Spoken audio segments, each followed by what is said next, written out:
Okay. Have there been any positives or negatives that you want to speak on, like people naturally associating you with Chingy's movement from then? Do you think? Well, obviously, obviously the positives were that you got to travel, got jump started traveling, got to perform, you know, and get seasoned with seeing what other markets and other crowds are like. Were there any negatives in your mind that you think maybe you got slighted by being associated with some of Chingy's ups and downs? Well, I'm gonna keep it 100.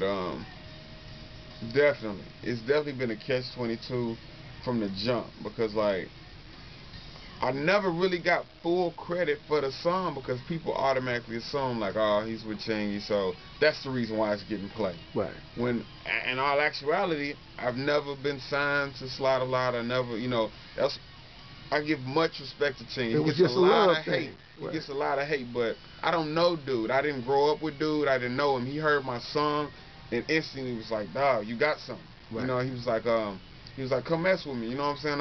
I take you out on the road. Me sitting back.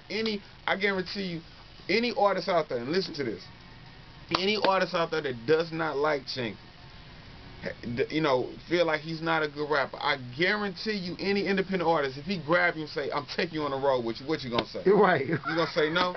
You know what I'm saying? Now, I never disliked the guy. Like, I actually, like I said, it's obviously that I have to have some favor towards him to even to sample part of his music to put out there. So, you know, people can say what they want to say, man. I much respect the dude, but yeah, you know, a lot of people associated with me, so I didn't get full credit.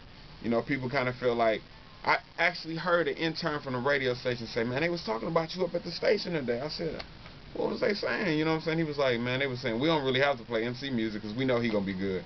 He with Chingy. Right. I was like, wow. So it was like, without even knowing the situation. Right, without even knowing the situation. So one good thing is I've had, no bullshit, I've had 7 songs touch radio. Not one has been a mix show priority, and not one has ever been in regular rotation.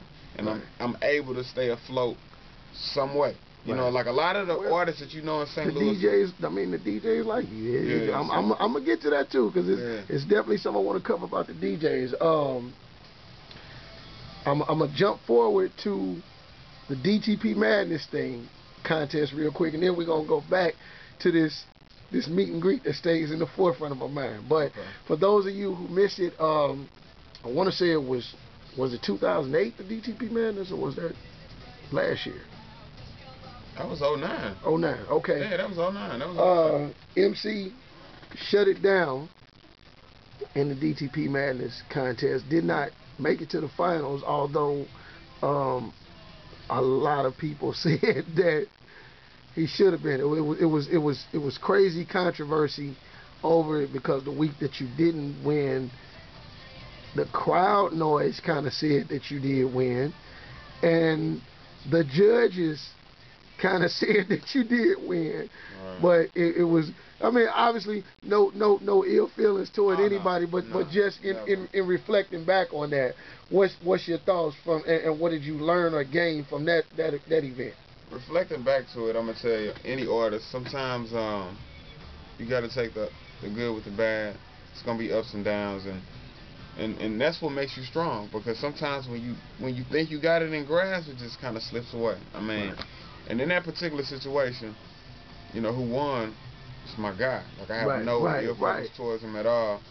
You know, what I think now is irrelevant. Right, you know, but at the same time, man, I kind of felt like I did enough to win the contest, but you know, it's a contest. I'm not judging myself. You know what I'm saying? So for those of you who didn't see it or get the feedback, he did so well that even in the weeks that preceded the contest, they were still talking about, they were debating on whether or not they should bring him back. You know what I'm saying? So it was, he did that well in the contest. So that was then one of the things I want to talk about, for especially for all you artists checking this interview out and having done this. Every once in a while, artists will do what's called a DJ meet and greet, where they get a bunch of DJs together, media, so on and so forth, to try to introduce them or catch them up to speed to their movement. MC had what I think was kind of a historical DJ meet and greet, possibly in 2007, I think.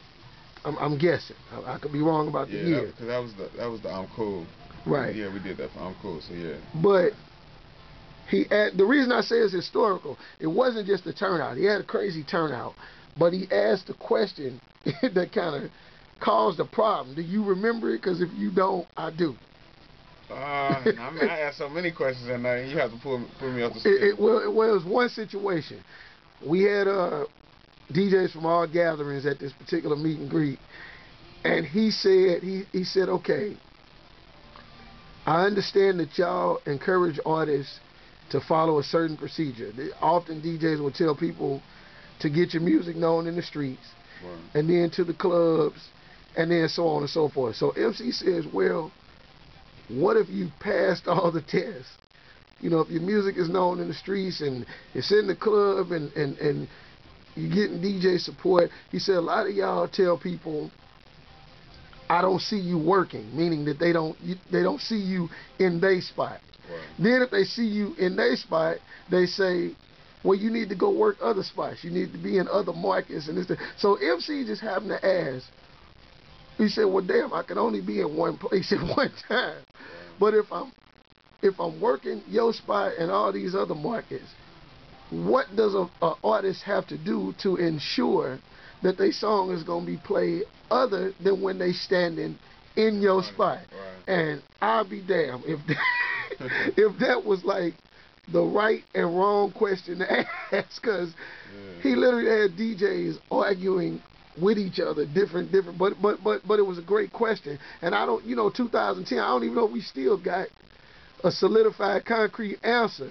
Yeah, but it's hard because a lot of DJs are fans of music themselves, so it's like songs get old to them, So I mean, it's so much music out right now, right. So it's hard. Sometimes I walk in the club and as soon as I'm an MC in the building, they'll play the record, right. Which that's not necessarily what I'm not looking to become no local star or nothing like that. I just want my music played to get out to the masses. Right. But a lot of times you had it. I have DJs that you ain't never got to come here. I'm playing your music. Don't come to my club, right. Unless you just coming to kick it.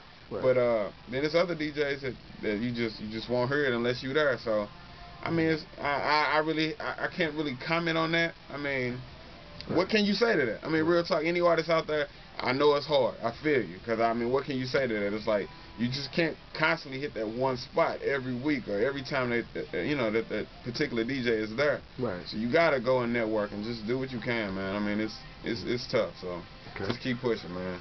You